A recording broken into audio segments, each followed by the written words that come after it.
It's one of the worst experiences you can have as an intensive care clinician or an anesthesiologist. You've just intubated a patient, connected them to the ventilator, flip the switch, and suddenly it's chugga, chugga, chugga, honk, honk, honk. The alarms are going off like crazy. The patient is not getting any kind of a tidal volume, and all you're seeing is high pressure, high pressure, high pressure, and then everybody starts to panic.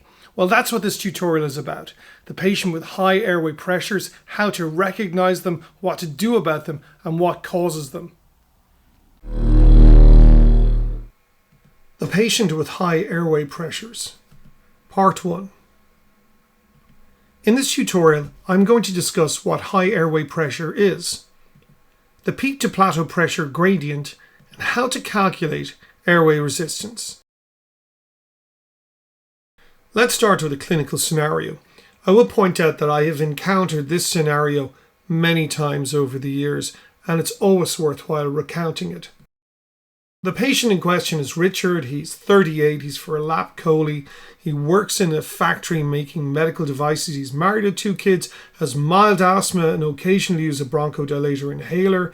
He smokes, but only when he has a pint at the weekend, and his airway looks normal. So you bring him into the operating room, place an IV, position him, you pre-oxygenate him with a circle system, and then you give him a standard induction of anesthesia, fentanyl, propofol, atracurium, and then some ketorolac for some preemptive analgesia, and an antibiotic according to the standardized guidelines. When you're trying to bag and mask him, he's quite hard to bag. And eventually you get around to intubating him, and he's given sevoflurane, oxygen and air, and he's really difficult to bag. Very, very high resistance, but there is end-tidal CO2 present, and it's positive when you bag him. Now, when you put him on the ventilator, it looks like this, and this is the waveform, and I'll explain this waveform in a couple of minutes. When you listen to his chest, there are virtually no breath sounds. His blood pressure is normal, pulse is 100. Perhaps the tube is too far down, you pull back the tube, then there's a huge leak, the cuff goes down, you advance it, reinflate the cuff, there's still very few breath sounds, and then it begins to dawn on you, oh my God, he's bronchospastic. Everybody in the room starts to freak out. Someone runs off for the crash cart. There's dramatic music playing with voiceovers in the background, and half of the operating room staff just seem to appear from nowhere to have a gawk at what's going on. You have him back on the bag. Sevoflurane is turned up to 8%. There's more vigorous bagging. His blood pressure falls to 80/40. The pulse is now 100. 6 puffs of salbutamol are given down the tube, but he's still hard to ventilate. The attending anesthesiologist gives 200 micrograms of epinephrine, that's adrenaline, intravenously. Now the blood pressure is 200/100 and the pulse is 140. And then more help is called for. You will not believe what happens next. An old curmudgeonly consultant walks into the room, observes the panic, asks what the problem is, looks around, and gently lifts the wheel of the anesthetic machine off the extra long tubing, immediately resolving the situation. The patient survives, but the anesthesiologists need a good, strong Irish coffee. So, okay, if this happens to you, don't panic. Follow these instructions. First of all, start with the airway. Turn up the inspired oxygen tension to 100%. Turn up the flow if you're in the operating room if this happens, and call for some help, but be cool or else you'll have an audience of thousands. Make sure that the tube is not kinked and that the patient is not biting down on it like in this picture. Consider deflating and reinflating the cuff in case the cuff is herniated over the end of the endotracheal tube. Also, check if you're using one that the heat and moisture exchanger is connected properly. It's not back to front or somebody has assembled the whole apparatus the wrong way. And then continue the search. Follow the ventilator tubing all the way back to the machine looking for kinks or compression. If everything looks okay, connect an external circuit, such as a C circuit, to the oxygen port and try bagging the patient. If bagging is easy, this is a problem inside the machine and that's got to be resolved. If bagging is difficult, this is a problem with the patient. And I will cover how to manage a problem with the patient in part 3 of this tutorial series. But before I get into part 1 in detail, let's do a quick bit of revision. For those who may be new to this course, mechanical ventilators are flow generators that use a piston to drive gas into the airway under pressure. As a consequence, we measure three things: flow going in and out of the patient, the pressure that arises as the chest is inflated, and the volume of gas that is received and exhaled by the lungs. When the patient is receiving positive pressure ventilation, there are three flow waveforms that you will encounter. A constant flow pattern like this that starts and finishes at the same flow rate. This particular flow pattern is available only in volume control ventilation, and the peak flow, or the Vmax, is set by the ventilator operator. The patient may not necessarily cycle to exhalation at the end of this. Sometimes an inspiratory pause is applied. The second flow pattern is decelerating, and decelerating flow patterns are available in volume control and pressure control. Flow goes rapidly to peak flow and then slows down as the tidal volume or inspiratory pressure limit is reached. It may be volume cycled in volume control or time cycled in volume control, but in pressure control, it's always time cycled. There may be a gap between inspiration and expiration as a consequence. Finally, the third waveform is the truncated decelerating flow pattern, and this is typical of flow cycled pressure support ventilation or volume support ventilation, where the ventilator typically cycles to expiration at a percentage of peak flow. It is sometimes seen in pressure control when the breath is too short. Now let's move on and look at another clinical scenario. You're called to the ICU to see Paul. Paul is a 72-year-old male with COPD who's admitted to ICU with rapid shallow breathing. His pH is 7.1 and his PCO2 is 84 millimeters of mercury or 11 kilopascals. You've tried non-invasive ventilation on him and it hasn't worked, and now he's intubated and he's started on volume assist control ventilation with constant flow. Immediately afterwards, the ventilator starts to alarm with a high peak airway pressure alarm. The peak airway pressure is in excess of 40 centimeters of water. Now, if you look at the vent settings, tidal volume is 450 mils, respiratory rate 15 breaths per minute, peak flow 60 liters per minute, IT ratio 1:3, and no pause. So what are you going to do? What I would say to you is don't panic and follow these instructions. You must understand that the problem is that the flow of gas is too fast for the tubing, and the tubing is the airway. Let's look at what's going on with Paul. First, I will draw your attention to a red line that I've placed on the airway pressure scalar. This is the Pmax, the maximum allowable airway pressure. It must be set at a reasonable level in all patients all the time. This is the absolute pressure limit for the circuit, and it protects the patient from breath stacking while double breathing or coughing. If you don't set this, there's a risk of the patient damaging their own lungs from barotrauma. Now let's look at Paul's breaths. You can see clearly that the ventilator is pressure cycling. The breath is going too fast for the airways. It's exceeding the Pmax. That might be due to high airway pressure or poor lung compliance. Regardless, the breath is not being delivered, and that's why the tidal volumes are so small. What you need to do now is slow down the breath, and that is achieved by reducing the peak flow.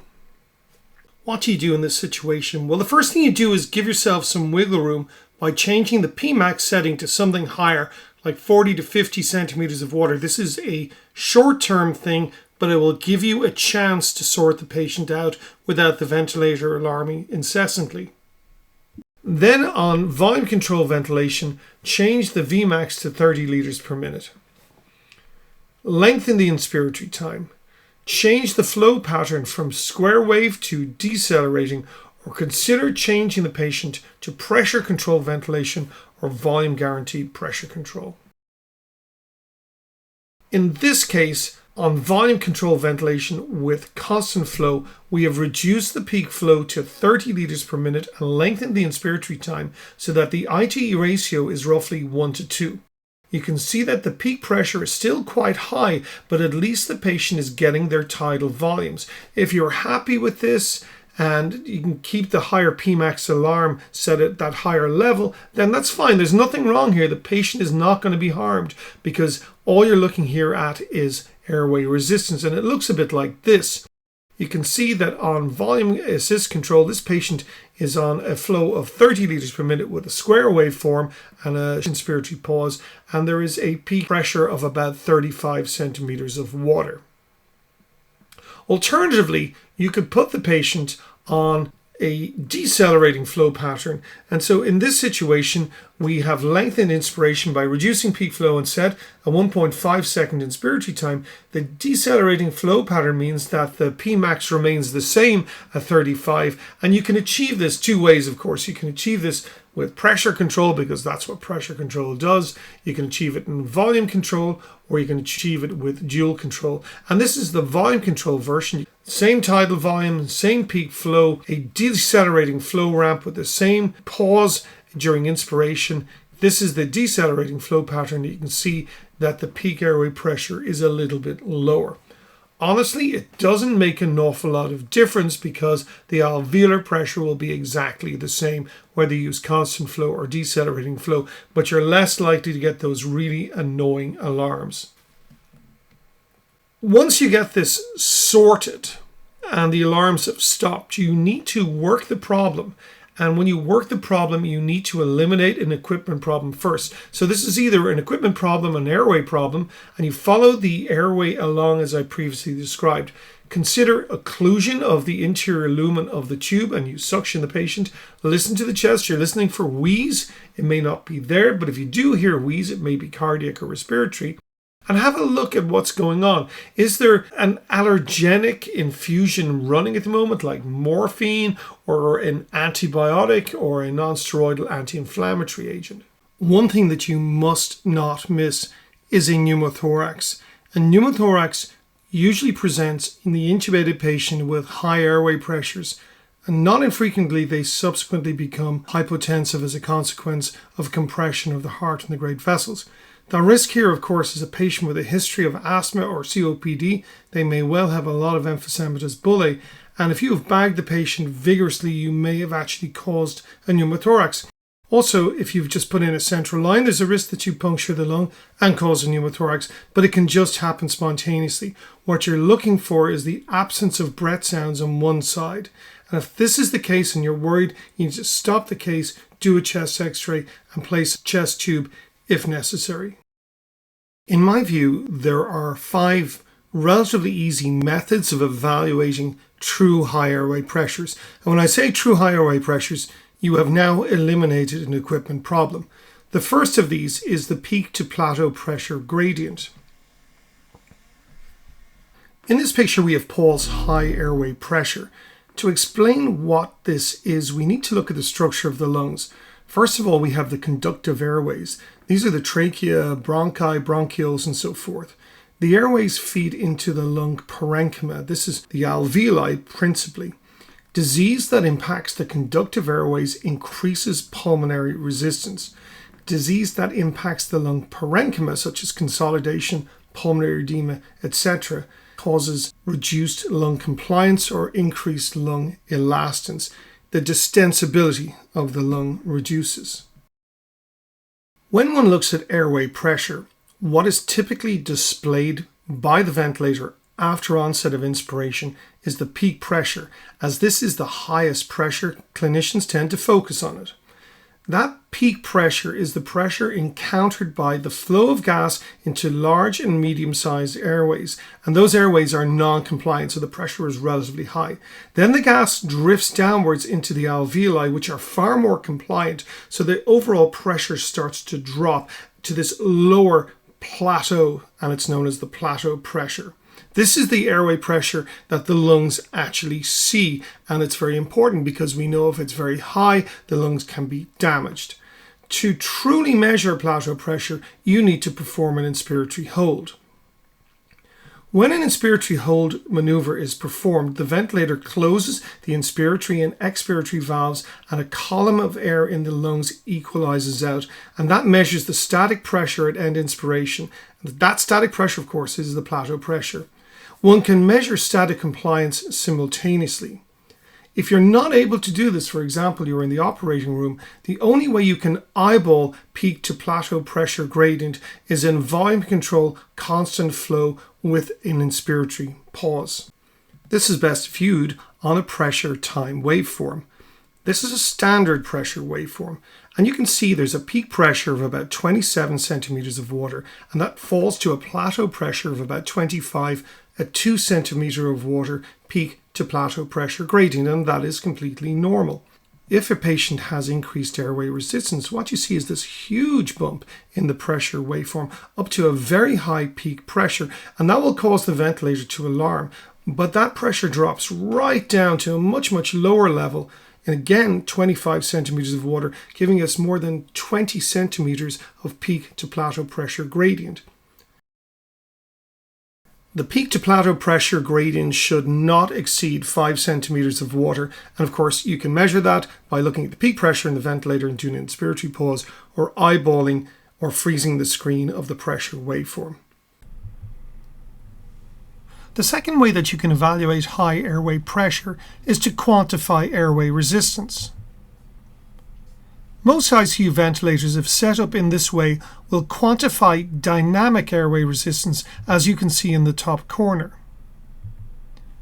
While this is a useful number to eyeball and maybe to nudge you into action, the gold standard measurement is static resistance, and this either can be calculated or measured. Let's look at the calculation. Now, I will point out that this is a simple method of calculating or measuring inspiratory resistance, not expiratory resistance, so you need to be a little bit careful with these numbers when dealing with bronchospastic patients. It has been my experience that this approach is quite sensitive to detecting airway problems. The inspiratory resistance is the peak pressure minus the plateau pressure divided by the peak inspiratory flow. So what is the normal airway resistance? The normal inspiratory resistance is less than 15 centimeters of water per liter per second. Resistance can only be calculated or measured in a patient on a volume control mode with a constant inspiratory flow and an inspiratory pause. And that is because you need your peak to plateau pressure gradient. So if you're looking at these two different modes of ventilation on this particular patient, this is the one you want to be using. You need to see that step on the screen to do the calculation. Which of these modes would you pick if you were going to do a respiratory system resistance calculation? This is volume assist control and a square waveform. That's good, but there is no plateau. And so as a consequence, you have this shark's fin picture with volume cycling. In this situation, you're also on volume assist control and you have a plateau, but the problem here is you're using a decelerating flow pattern. So this is the picture, as I've already shown you, that you need: volume control, plateau pressure, square waveform. Now let's have a look at Paul. This is what his waveform looks like. He has a peak pressure of 55 and a plateau pressure of 13, and the difference is 42 centimeters of water. And his peak flow is 50 liters per minute. Peak pressure 55, plateau 13, inspiratory flow 50 liters per minute. How do we figure out the airway resistance? Let's work the problem. The first thing you need to do is realize that the flow on the ventilator is in liters per minute, and to calculate resistance, you need to convert that to liters per second.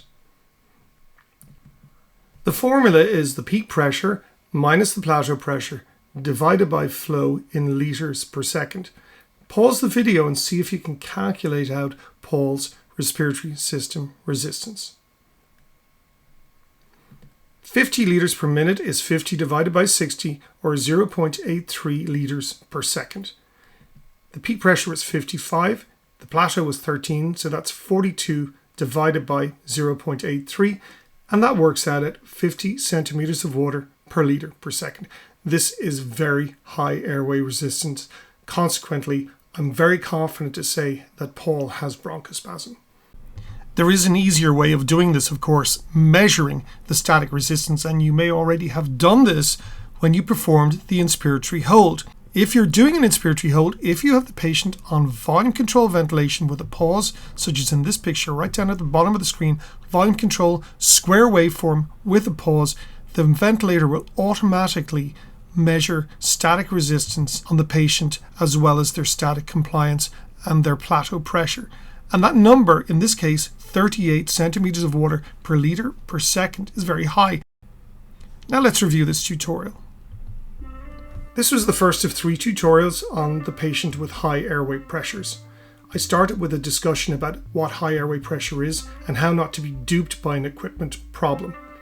I then moved on to talk about the peak to plateau pressure gradient, and then I talked about how you calculate and measure airway resistance. Next time, I will discuss the role of auto-PEEP in high airway pressures, flow volume loops in bronchospasm, capnography in high airway pressures, and then I will show you how compliance and resistance are different things that you need to separate out to make sure you're treating the right problem. I'll see you then, and I guarantee you'll learn something.